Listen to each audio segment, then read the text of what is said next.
Bonjour les enfants, c'est papa. Bienvenue dans le deuxième podcast de la journée les enfants. Bienvenue à la clinique. Les enfants, le continental dont je vais vous parler en deuxième podcast s'appelle Cédric Doumbé. Faites rouler la musique les enfants. Faites rouler la musique pour qu'on appelle Cédric Doumbé.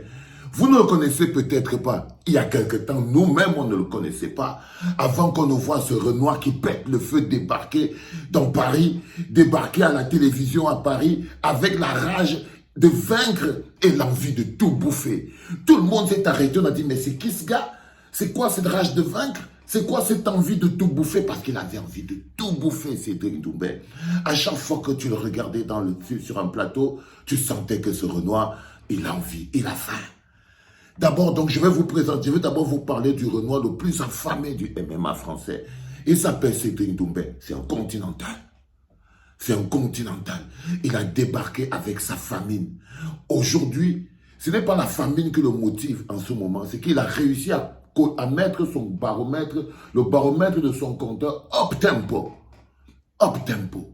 Donc, on a découvert un bonhomme qui avait extrêmement faim. Il a battu tout le monde assis sur son siège. C'est-à-dire que Cédric Doumbé est devenu champion MMA dans sa tête avant même de signer un contrat professionnel, les gars. Le gars est devenu champion MMA dans sa tête avant d'avoir signé le moindre contrat. Il avait déjà battu Adesanya avant même d'avoir signé, sans même signer à l'UFC. Il avait déjà classé Conor McGregor avant d'avoir signé, avant même d'avoir transpiré dans la cage.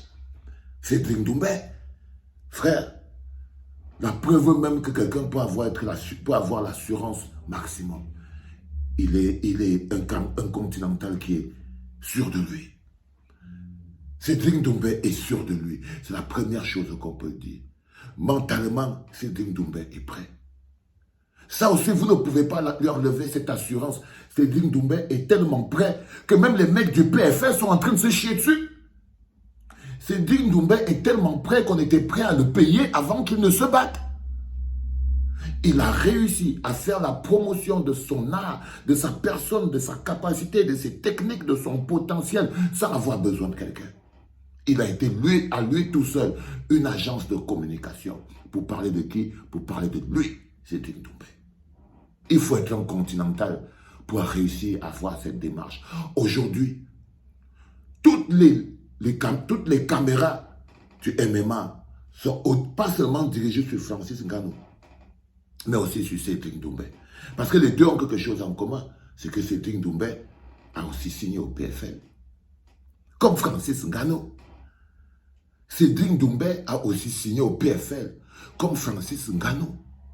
Cédric Doumbé a travaillé avec Fernand Lopez, comme Francis Ngannou. Il faut savoir, les enfants, que être un continental, ça c'est si de particulier, c'est que c'est comme si tu avais le gène du dépassement, le génome du dépassement. Tu arrives toujours à aller plus haut. Et quand les gens pensent que tu atteins le sommet, tu as ce génome continental du Cameroun, tu as ce gène camerounais qui te pousse à aller à un niveau où et chez nous on dit que tu as débloqué un autre niveau. Toi qui écoutes cette capsule-là, toi qui es en ce moment à la clinique, si tu ne comprends pas qu'on dit chez nous, on dit que tu as dépassé un niveau. Tu as débloqué. Au continent, on dit ça, au Cameroun, on dit tu as débloqué un autre niveau. Donc les continentaux, c'est les débloqueurs des niveaux. C'est les débloqueurs des niveaux. Ok? Donc, Cédric Doumbé et Francis Ngannou ont ceci de particulier, c'est qu'ils ont eu un même coach, Fernand Lopez. Et cette histoire est extrêmement intéressante parce que je suis Cédric Doumbé depuis un moment et je vois très bien qu'il a eu une histoire avec Fernand Lopez. Ce n'est pas la même histoire qu'il a eu avec que Fernand Lopez avait avec Francis Ngannou, mais ils sont tous d'accord sur quelque chose, c'est qu'ils ne pouvaient pas continuer avec Fernand Lopez. Et aujourd'hui, Fernand Lopez est toujours le boss du MMA français. C'est lui, c'est Fernand Lopez, c'est le patron du MMA français. Mais le fait qu'il ait eu deux continentaux qui soient arrivés à l'intérieur de son MMA Factory et que les deux continentaux soient partis en de très mauvais termes, parce qu'il faut savoir que Francis Ngannou est parti du MMA Factory et a terminé son contrat avec Fernand Lopez dans de très très mauvaises conditions. Et je crois que Fernand Lopez aussi a sa part de responsabilité. Parce que quand tu vois quelqu'un qui grandit comme Francis Ngannou, tu ne peux peut-être que Ngannou ne voulait plus être le bon garçon. Peut-être que Fernand Lopez a besoin du gentil gamin dont il a Cyril Gane. Peut-être que Fernand Lopez avait besoin de quelqu'un à qui il peut torcher le nez.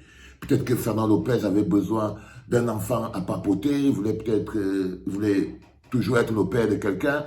Et que Francis Ngannou ne voulait plus peut-être que Fernand Lopez soit le père de quelqu'un. Donc je crois qu'ils se sont séparés et vous avez vu, vous vous rappelez de cette image de Francis Ngannou qui traverse comme ça, là, ils sont aux États-Unis, ils sont dans les coulisses d'un combat, et dans un coin, tu as Fernand Lopez qui est là, il discute avec Cyril Gane, et là, tu as Francis qui arrive, et il les regarde comme ça, il passe devant eux, vous voyez, comme Schwarzenegger dans Terminator, il les regarde comme ça, et même pas un mot, c'était le froid total. Là, même les caméras, ils avaient flippé. Hein. Même les caméras, ils avaient flippé. Quand il est passé comme ça, Francis Ngannou, devant Fernand Lopez et devant Cyril Gane, pour démontrer le niveau de froideur qui existait entre ces deux hommes, pour démontrer le niveau de colère qui existe entre Fernand Lopez et Francis Ngannou. Mais Fernand Lopez n'a pas eu qu'un bif avec Francis Ngannou. Fernand Lopez a eu un bif avec Cédric Doumbé. Fernand Lopez a eu un bif avec Cédric Doumbé. C'est que le truc de dingue, c'est que, comme quoi Fernand Lopez, il est toujours prêt à donner des coups de main, en fait. Tu vois ce que je veux dire? Nous, vous savez, les Renois, c'est des queutards. C'est des queutards. Mais pas possible. Donc, tout d'un coup, Fernand Lopez, et c'est pas moi qui raconte cette histoire, c'est Fernand Lopez lui-même qui a raconté cette histoire. Moi, j'ai jamais su que, par exemple, Cédric Doumbé avait sauté la nana de Fernand Lopez. Son ex, parce que là, Fernand Lopez est marié à la belle Charlotte Dipanda en ce moment, donc tout ça fait partie du passé. On peut en parler. À l'époque, je ne connaissais pas Fernand Lopez. À l'époque, je ne connaissais pas Cédric Doumbé. Donc, je ne peux pas, je raconte juste un truc que Fernand Lopez, il a raconté lui-même. Donc, Cédric Doumbé, il est arrivé, il a été pris en main aussi par Fernand Lopez, un peu comme Francis Ngannou. Et Fernand Lopez l'a bichonné et tout, essayé de lui donner un coup de main, les bases, en bas, en haut, tu m'as pas dit, c'est ça le MMA. J'adore regarder quand il entraîne les gens, Fernand Lopez. Il dit ça tout le temps. Vous savez, c'est en bas, en haut, le MMA, c'est en bas, en haut, en bas, en haut. Il faut travailler. Cédric Doumbé, là, tu vas devoir travailler en bas, en haut, frère. Parce que c'est important et je viens à Paris pour te voir direct, hein, cousin. Ah, moi, je viens te voir à Paris, frère. Pour le moment, j'ai pas de papier. Mais dès l'instant où j'ai un titre de transport, des papiers, mais je viens te voir à Paris, Cédric Doumbé. Donc, Fernand Lopez, il a aussi travaillé avec Cédric Doumbé. Et j'ai écouté Fernand Lopez expliquer pourquoi il n'est plus avec Cédric Doumbé. C'est un queutard.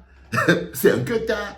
Donc, Cédric Doumbé aurait donc queutarisé la nana de Fernand Lopez et c'est parti en sucette. Et évidemment, c'est très compréhensible. Tu queutarises la mienne, on part en sucette. Tu queutarises celle de quelqu'un d'autre, vous partez toujours en sucette. Donc, il faut faire très attention avec ça. Il faut éviter de queutariser tout ce qui passe. Mais c'est pas ça le plus intéressant. Le plus intéressant aujourd'hui, c'est que, mesdames, mesdemoiselles, messieurs, depuis le continent, imprimez dans vos esprits qu'au niveau du PFL, il n'y a pas que le prédateur.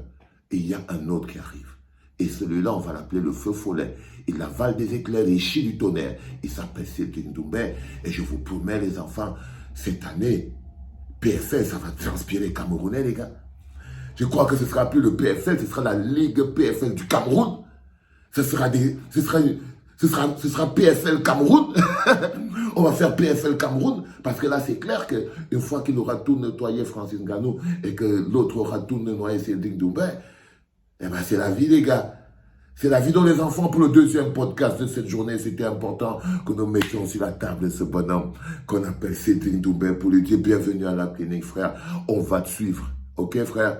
On va te suivre. C'était papa.